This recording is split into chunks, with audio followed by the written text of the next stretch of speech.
Okay, just give me a minute. I'll be back. Okay, now we're recording. Welcome to the Longshore, a podcast where we engage in open-ended conversations about international education with future applicants, current students, alumni, and other stakeholders. Today, we're chatting with a special guest, Abhishek, who recently secured admission to Fordham University in New York for a master's in cybersecurity with a significant scholarship. Join us as we discuss his application journey, insights for future applicants, and much more. Hi, this is Yash, the CEO of Longshore Education. Today, we are having a video chat with a very special guest, Abhishek, who has been one of my first students, actually. He has been doing the application process with us for about a year now, and he has been admitted to Fordham University for an MS in cybersecurity. Has got a very big scholarship as well, in fact. So today's chat is just going to be a very, open-ended conversation with Abhishek about his application journey, a few tips that he has for students that are going to apply next year, and his general overall experience. So yeah, Abhishek, first of all, thank you for taking the time for chatting with me and sharing your experience. Thank you so much, Yash, for the warm intro. And thank you for helping me throughout the process. It's been almost a whole year now. Yeah, absolutely. Yeah, I mean, long journey, but it has come to a fruition, if I can say that. Exactly. So congratulations, you got your visa approved very recently. How does that feel? Relieved, man. I mean, that was really the last step that was pending.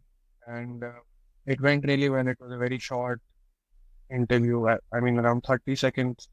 So I'm just glad all of that is done with. And now on to the next thing, the tickets, the housing, and the main things. Now I can actually plan for the actual MS. Till now, it was always just dependent on the visa. You know how that process is. Absolutely. It was all about the lead up to the process, and now you can get into the real meat of, things like your career. Yeah. Can rewind a little bit to the beginning of your journey, which is, just about a year ago, as we said. So how did you decide to, go for a master's in the US? Right. So, as you said, it began almost a year back, the process. But I have actually lived in the US as a kid. I did my middle school and high school from there. And I had plans of doing an undergrad when I was there, but then I chose to come back. And then after working for around 4 years, 4.5 years, I thought it was about time that I needed to, go back to school and do a specialization in something, which is when I got your contact through a friend. And I was already looking for my master's. I wanted to go last year, but it did not happen. And then I got your contact, and that's how it began. The plan for doing a master's was always there with you? No, not really. I mean, at one point in time when I graduated undergrad, which was back in 2018, I wanted to stay in the industry, and I really enjoyed the work that I was doing. But then, as the industry changes, I think the demands change. And it made more sense to sort of have a specialization in something and have a specialized master's, which would, really help me grow in my career. So as I went ahead with my industry career, that's when it started to, I started to realize that a master's could really help me grow within the industry. Are there any other countries, or because of your background in US, only US was the option? Initially, I did consider other options as well, but when I compared everything, US really seemed like the best choice for me. And having lived in the US also, I think it made more sense to go to the US because I already was aware of the culture. I'd lived there. So yeah, I mean, at the very start, when I was very indecisive, I did do the pros and cons of like Canada, US, Canada, Australia. But once I spoke to you, I mean, USA made more sense to me. Absolutely. So you are from a tech background. You did your work experience, as you said, in 4 years in the IT industry. Can you tell a little bit about that so that we can get an idea of like what you did over the past 4 years in the work experience? Yeah, so I started my career at Wipro, which was back in 2018. I worked there for about 3.5 years. Had a great time there. I was working as a backend engineer. worked for multiple clients, and then I got an opportunity to work at a startup. This was during COVID.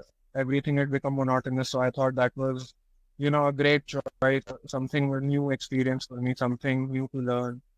So I took that, and I mean, there was really no time to even think about MS or think about anything beyond just work. So till then, I did not really consider going for an MS, but then I chose to take a career break. I decided to leave Eigenlytics, and that's when I started to think about my next steps, whether I want to go back to the industry right away or I want to pivot a little bit, get a specialized master's, and then go back to the industry as something at a more senior level. Wipro would have been a good experience because you would have been earning for the first time, living alone independently for the first time, having your own life outside of, what you would have had, like just beginning of adulthood, really, right? Yeah, correct. I mean, that was really my first paycheck. As you said, independence, just getting to work in the industry, it is so different from what we do back in college. So yeah, that was something different, something new. And that's why, I don't even realize how 3.5 years passed away there. And you moved from the US after completing your high school over there. So undergrad here would have been quite a bit of a different experience, right? Um, yeah, it was completely different for me. I was living in New York. I did my high school there, 12th grade. And then right away I moved to Allahabad in Triple IT Allahabad. So that was like a completely whole new world. And if you don't mind me us bringing this up, but like you did not have quite the straightforward experience as well in your undergrad as well, like not exactly the most outstanding academic performance, right? Yeah, yeah, no, I mean, I really struggled with my undergrad. I mean, especially the first 2 years, it was such a huge change, not just academically, but culturally. Everything was just different for me. So I did struggle academically in the initial 2 years, and yeah, that was that. I mean, but I'm glad I got through it because at one point in time, I had even considered not going ahead with the whole undergrad and trying something else out. But all in all, it was a great experience, man. I met some amazing people there, had some great professors. Got to learn a lot as well, not just about the academics, but how to manage your whole life. It was at the outskirts of Allahabad. So, I mean, you can imagine I was in New York and then I moved to small town near Allahabad. Completely new experience, but I got to learn so much from it. I think those kind of things where you are really pushed outside of your comfort zone make you adaptable and flexible when it comes to your future career as well. Yeah, yeah, I mean, no doubt. I mean, this was completely out of my comfort zone, but I mean, I'd do it again in a heartbeat, honestly. And that is the thing that you really want out of your experiences. So Yeah, yeah. going back a little bit again to the initial process when you have sort of decided to apply, and then you remember our initial brainstorming sessions when we talked a little bit about various fields of study, what to do, kind of compare and contrast of various things. How did you feel about the initial brainstorming sessions where we came up with perhaps is information systems something, business analytics something, is cybersecurity something, data science, information technology, like just that initial counseling phase where we're not even quite sure. Like we have decided that we are going to go for US, but we have not decided which path to take within there. Right. So this is almost going back 1 year. So I had my first conversation with you, and I just told you I wanted to get an MS done. And as you would remember, you could probably tell I had no clue in what I wanted to do for MS in. And that's where you really helped me out in narrowing down the courses options that I had. Because I mean, as someone the IT background, you can get your MS in almost anything related to IT. And currently, everything is IT. You can get it in data science. You can just go with the MS in CS, cybersecurity, analytics, business analytics, data analytics. The list goes on and on. So for me, it was really paramount to go for the right course. And you really helped me narrow it down of time. I mean, I remember initially, we were even considering marketing and MS in marketing and all of those. I think somewhere down the line, I wanted to stay in touch with IT and not leave my background completely. So we had, from what I recall, we had narrowed it down to two courses. One was information systems and other was cybersecurity. So initially brainstorming was all about going through the courses, curriculums at different universities, trying to see what I like, taking your feedback, speaking to other people. Yeah, that's how I went about it. Now that we actually did end up applying to, just a fixed set of two courses, I think one of the great things that we did, like the process of elimination, was that, not even if we don't exactly know what we want to go for, we eliminated what we did not want to go for, right? Like I told you that, okay, fine. Do you want to do this? Do you imagine yourself doing this? And then, you basically said that, no, I don't see myself doing this in the future, because with someone who's just out of high school or just out of university for that matter, and does not have that kind of work experience, then I usually tell them to, perhaps approach an internship or whatever, and so on and so forth. But with you had that, work experience of Wipro, which is a huge multinational company. You had the work experience of Eigenlytics, which is a startup, and you had both those experiences. So even if you did not yourself have the experience of a business analyst or a data scientist, you had seen other people do it and worked with those kind of people. So having that experience was also something that I was able to take and then, help you make the best decisions based on that. Yeah, correct. So, I mean, as people say that you should have a bit of work ethic before you go for your master's. I mean, I think I can really understand why that helps. I mean, having industry experience, you can really see the different components that come together to make a project work. I think, having that experience really helped me narrow it down further. As you said, I mean, I knew what I don't want to do for sure. And that really helped me narrow it down to the final two courses. So yeah, now that we, had the courses, then we decided to start the application process, of course. So would you say, was there any moments where you felt like you had any kind of challenges or something that you felt was a bit difficult during the application process? Application process can be tough to navigate if you're doing it by yourself. Again, having you around, it was really seamless for me because I mean, I could always call you up, call Sanchit up, and then, take it from there, figure it out. So having a counselor can be very helpful. But I mean, had I done it without that, it can be a bit challenging because there are multiple steps to it, which we'll discuss later. But and for someone who hasn't really applied to anything like that, it can be challenging. But for me, I found it to be very seamless. Whenever I did feel stuck, you were there on speed dial always. So for me, I mean, it was pretty seamless. But there were times when I felt when will I even get an admit based on the profile that I have? When will I get an admit? So it was just about having that patience and having that self-belief. Let's say there are some students who are, I mean, of course, there will be students who will be, pursuing this journey for themselves. So what advice would you give them, people who are at that stage where they might be discouraged or disheartened or something like that?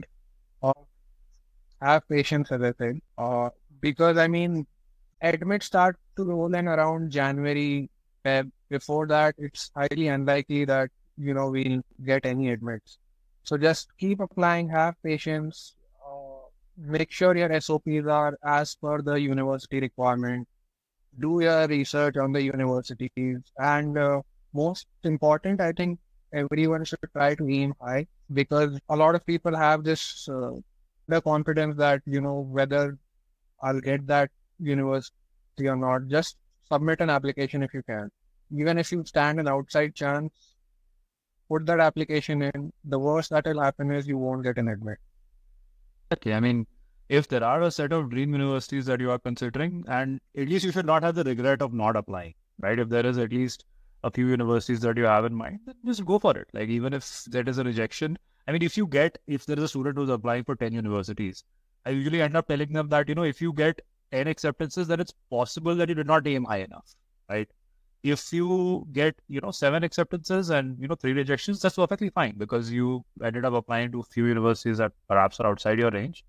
And if you got denied, at least put in the effort to put in the application and try your chances. Just to interrupt, sorry, the safe universities, you can honestly apply them in Feb, March as well.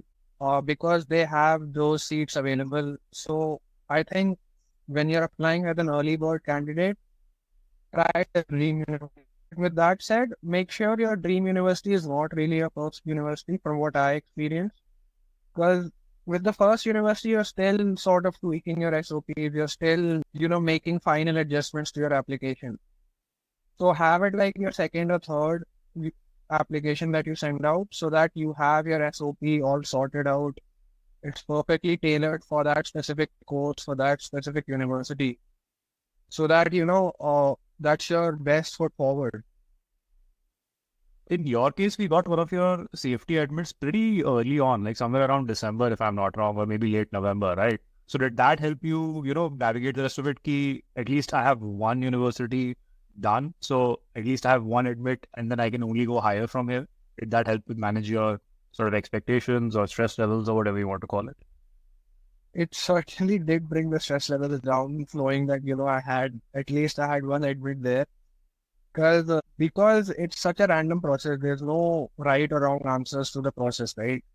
You don't really know what the university is looking for. It can be almost anything. Then after the whole application process is done, I cannot really pinpoint that this is what got me through and this is what got me rejected. So having that admit really lowers your stress levels down, and then you can focus on your dream universities a lot more. Or you can tailor your application according to that. So yeah, I remember I had it probably first week of December, and I was also, I believe, an early bird candidate for quite a few universities. So if you apply early, things become clearer a lot earlier than for most people. So I think the key is to have everything ready as soon as you can.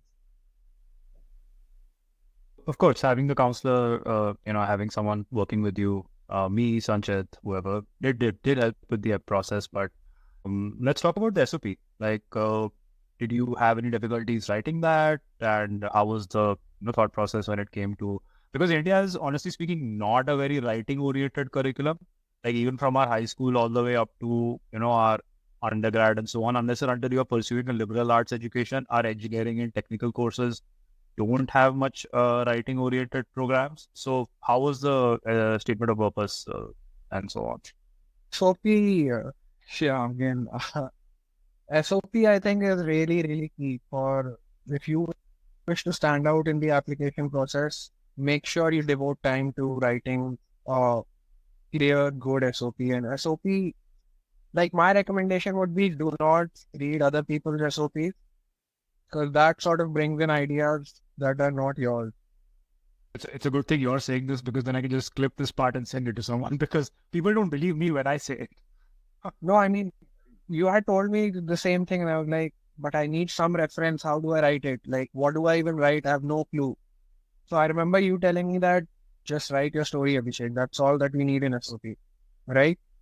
So I'll tell you what I did. I wrote it right from my like 8th grade middle school. I wrote bullet points of my life, things that I felt were important, things that I wanted to highlight, and things that even if I did not want to highlight, but needed a mention there, like why so and so thing was there in my profile.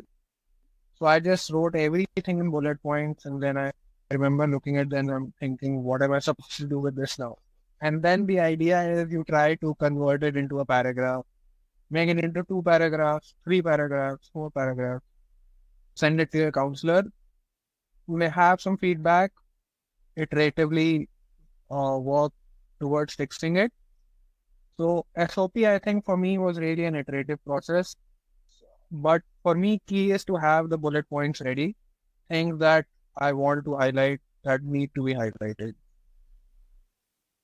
One of the things that, I personally enjoy really working with SOPs and essays of students. So having that, having your resume in front of me where I could see, ki, you know what, why don't you highlight this achievement? You've done this. Tell me about, like, I don't exactly remember the projects, but it was something to do with EBB and something to do with some other projects that you worked on. And I said, okay, this is not showing up in your SOP. Tell me about this and let's see if you can really put this in. So that is something which bringing that specificity to your SOP was something that really helped, I think, with really bringing it together around a certain narrative. Yeah, as I said, I mean, it has to be your experience, your story. So if you've got some work X, make sure you highlight it. Make sure you speak about it at least in one paragraph. Someone who reads it knows what you have worked on, has some idea of the work that you have done. You don't want it to be like a detailed uh, line by line thing of what you have worked on. But if I read your SOP, I should know that what is something that you worked on, what clients you have worked with, how your experience has shaped you, things like that. So, yeah, that was that. Any apart from the fact that you should start early and make these bullet points, any tips or anything that helped you when you were stuck? Like, did you have any moments where any methods that you used to get past the whatever roadblocks you might have encountered while writing it? With the SOP, With the writing process, yeah, SOP specifically, but anything else?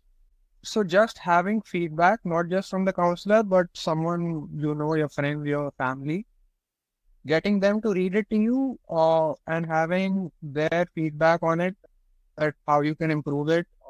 Again, SOP, as I said, is an iterative process. No one writes the first SOP perfectly. I mean, I don't think you would have seen any SOP that you could not give feedback on. And it is tailored for every university that you apply for. So just step one, bullet point, step two, your story in paragraphs, and then you take it from there.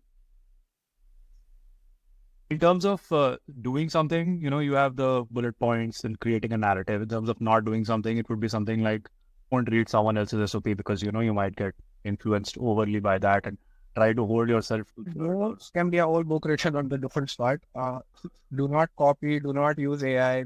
Every college organization has tools that can, check if it is written through AI, if it is written through Chat GPT or anything like that. So please don't do that.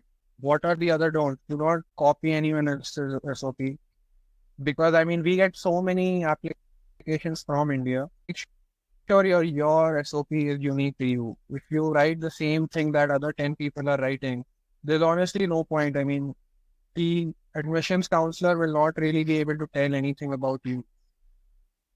So, yeah, that's good. Right. With the SOP itself, like with the uniqueness aspect of it, you are from an IT background. You in fact went to a university from which a lot of people do end up applying to universities, especially in the US. So one of the things that I usually end up saying is that an SOP will not make you from like a 7-pointer GPA to a 9-pointer GPA, but it can help you stand out amongst the 7 to 7.5 range, or basically stand out amongst your peers. So it can really help push your narrative, help push your story to the admissions counselors who will otherwise not see it, like who will not otherwise see beyond your marks and bullet points that you have on your resume. Correct. So, I mean, there's only so much that an SOP can do. As you said, if you're like a 7-pointer, you're not going to become a 10-pointer just through your SOP.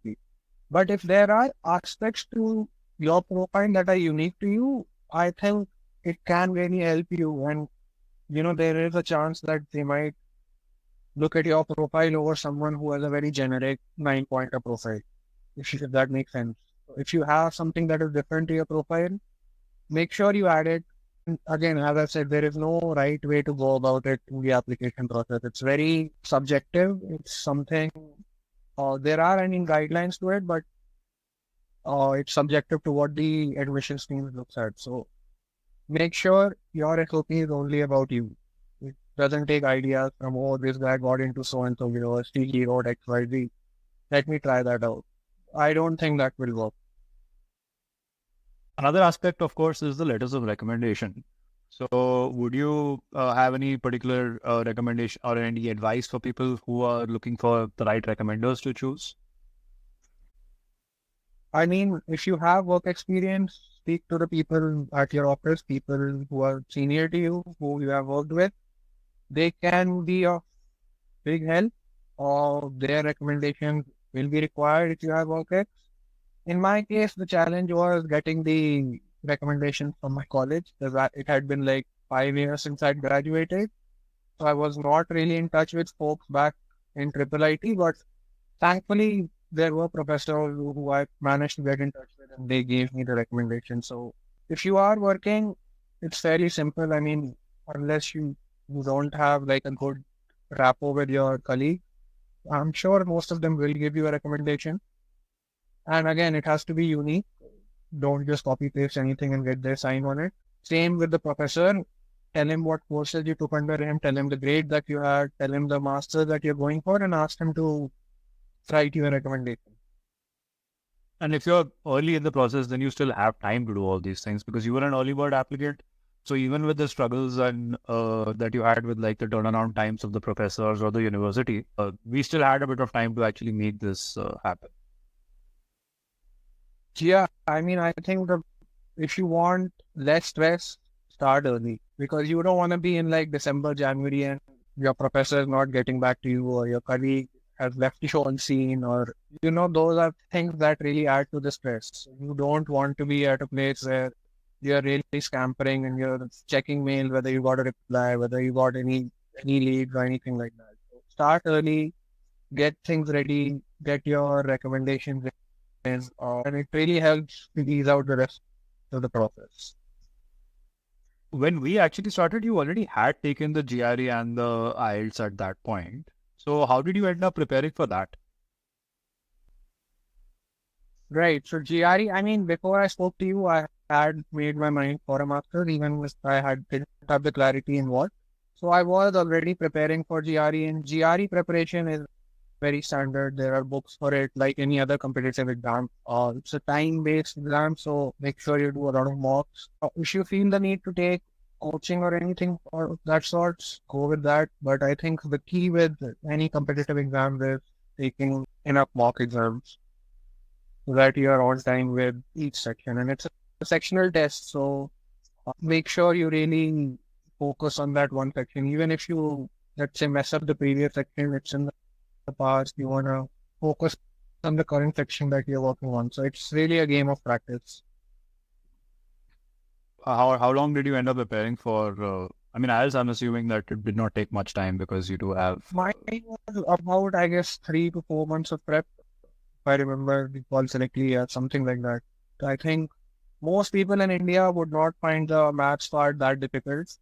It's pretty standard. Verbal might take a bit of an effort for some people, but again, that is just the more you practice, the better you get at it. And any point where, so we have some students, especially who end up taking multiple attempts. At any point, what point would you suggest that, they stop taking more attempts or, decide that, okay, this is my final score. I should be okay with the score and apply with the score. I think if you have like a 160 plus in quant, anywhere close should be good enough to start with. Again, it depends on which universities that you're applying to, whether they even require the GRE, because a lot of them have that requirement waived off. But I believe 2 to 3 is really the upper limit. If you want to go beyond that, it doesn't really help. It is an aptitude test, right? So there is a diminishing returns after a certain point. Yeah, again, I mean, you have to see what is the requirement for the university that you're aiming for. If they require like a 320 plus, and it's a very competitive university, then you want to get as close as you can to that score. But I mean, if you are not scoring that consistently in your mock, then it's best to take a call and really, focus on the other aspects of your profile. So, I mean, we can now talk about the actual program that you've been admitted to, which is Fordham University's MS in Cybersecurity. Big scholarship, a big assistantship as well. Almost unheard of for actually for a master's student to get an assistantship. But congratulations, first of all, again. And do talk a little bit about that, like, the program itself and what you'll be studying, any concentrations, that kind of thing. Right. So Fordham, I mean, see, I think I had a bit of an advantage because I used to live in New York. So I was aware of universities that are there on the East Coast. So I again applied to Fordham, remember around November, December. Cybersecurity, because I did not really want an MS in computer science, a very generic master. I believe master should be something that is very specialized. And the Fordham cybersecurity program is a very specialized program, but at the same time, it's very flexible. So it gives you the flexibility to take courses that are, let's say, cybersecurity plus data science, cybersecurity plus AI, networks, cybersecurity in business, cybersecurity in leadership. So it's all about cybersecurity, but at the same time, very flexible. You can really explore all the different domains and aspects where cybersecurity is applied to. So that was one of the main reasons. As far as scholarships and all that goes, I mean, I think it's because I applied early, I had a good profile, I had relevant work experience. So that was that. Thing that, like anything specific that you're looking forward to during this program while you do it? Yeah, I would like to do research when I'm there. Or I think as we have discussed it before, that is one of my aims of getting a master's. I want to write research papers. I don't know how that will go, what's in that deal, right? But that is something that I'm really looking forward to. And really deep diving in the field. That's what the main aim is, just to get to learn as much as I can. Be involved at the university as well, not just academically, but otherwise as well. Because I mean, if you're going to the US or any other country, you want to have that holistic game of taking part in as many things as you can.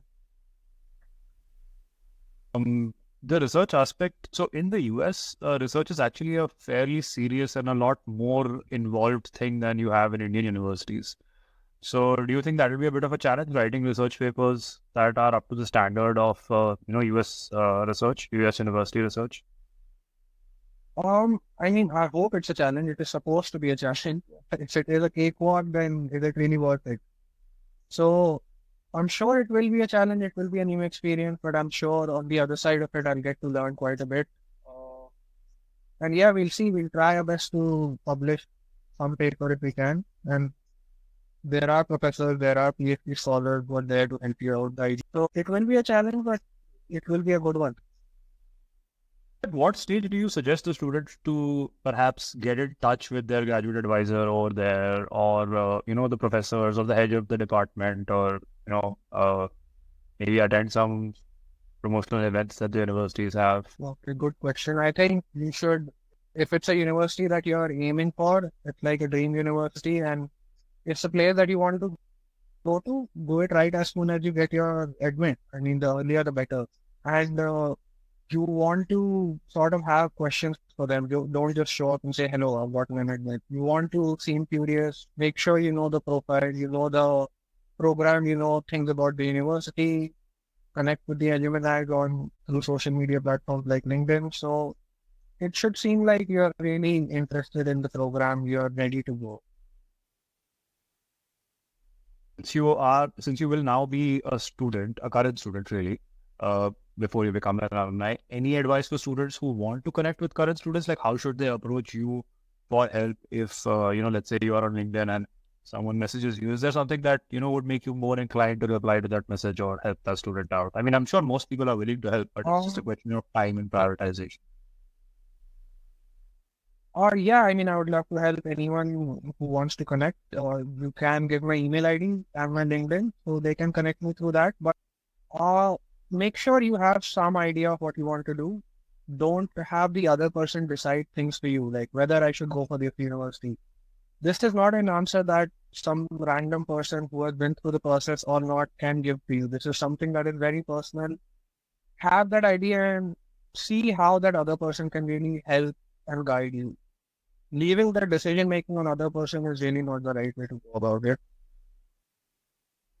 Suggest to have some kind of specific question to answer rather than just a generic, okay, can we connect kind of thing, right? If you have maybe one. I mean, if it can be answered through Google, you don't really need that other person, right? Make sure it is something that is specific to that course, to that university, their experience. And let's say if you're stuck somewhere, ask how that person navigated through, that is something more personal. But like asking the other person, hey, should I go with university X or university Y? I mean, I think that's really not the right way. Even if they tell you they don't have much at stake.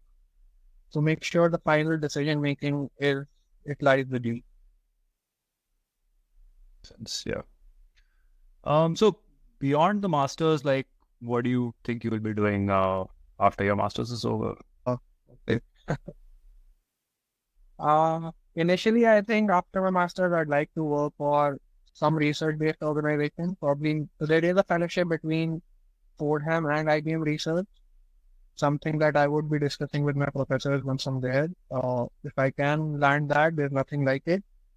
And I would also like to, try to apply for organizations that have offices in India, so that once my OPT is done, I can really take a transfer back to India rather than, have to quit that job, come back to India, and then start that whole process again, trying to find jobs.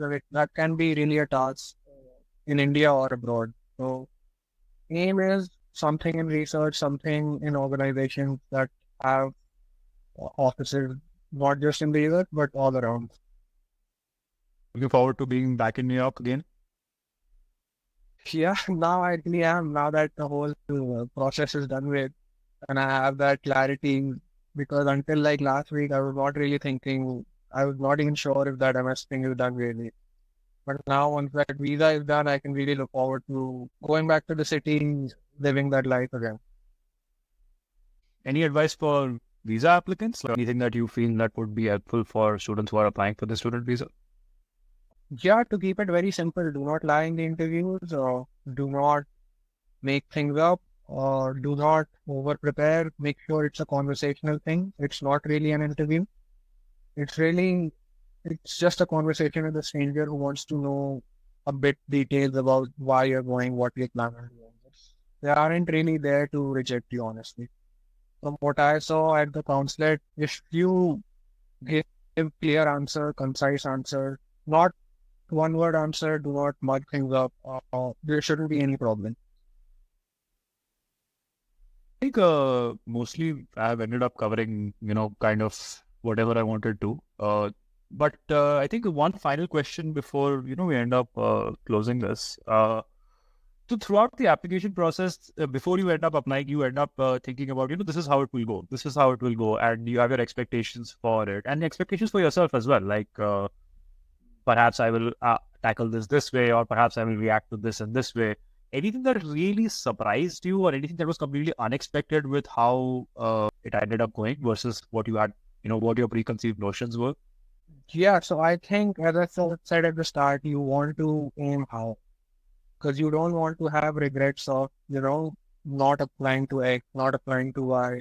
See, I got admits from this university. Maybe I would have gotten it from that other university as well. So if you are starting early, which I would really recommend, make sure you try to get your dream universities in the dream round, because safer ones can be considered later on as well. And the surprise element, I mean, see, it's very specific to every program and every university. So it's best to not go in with any expectation. Hope for the best and prepare for the worst, as I think you had told me at the very start. Great. So thank you so much for, taking the time out. And yeah, I think that is pretty much it as far as this conversation goes. Yeah, thank you, Yash. Thank you through the whole process. I mean, you have really been instrumental, not just you, even Sanchit. Thank you, Sanchit. Thank you to your whole team, Yash.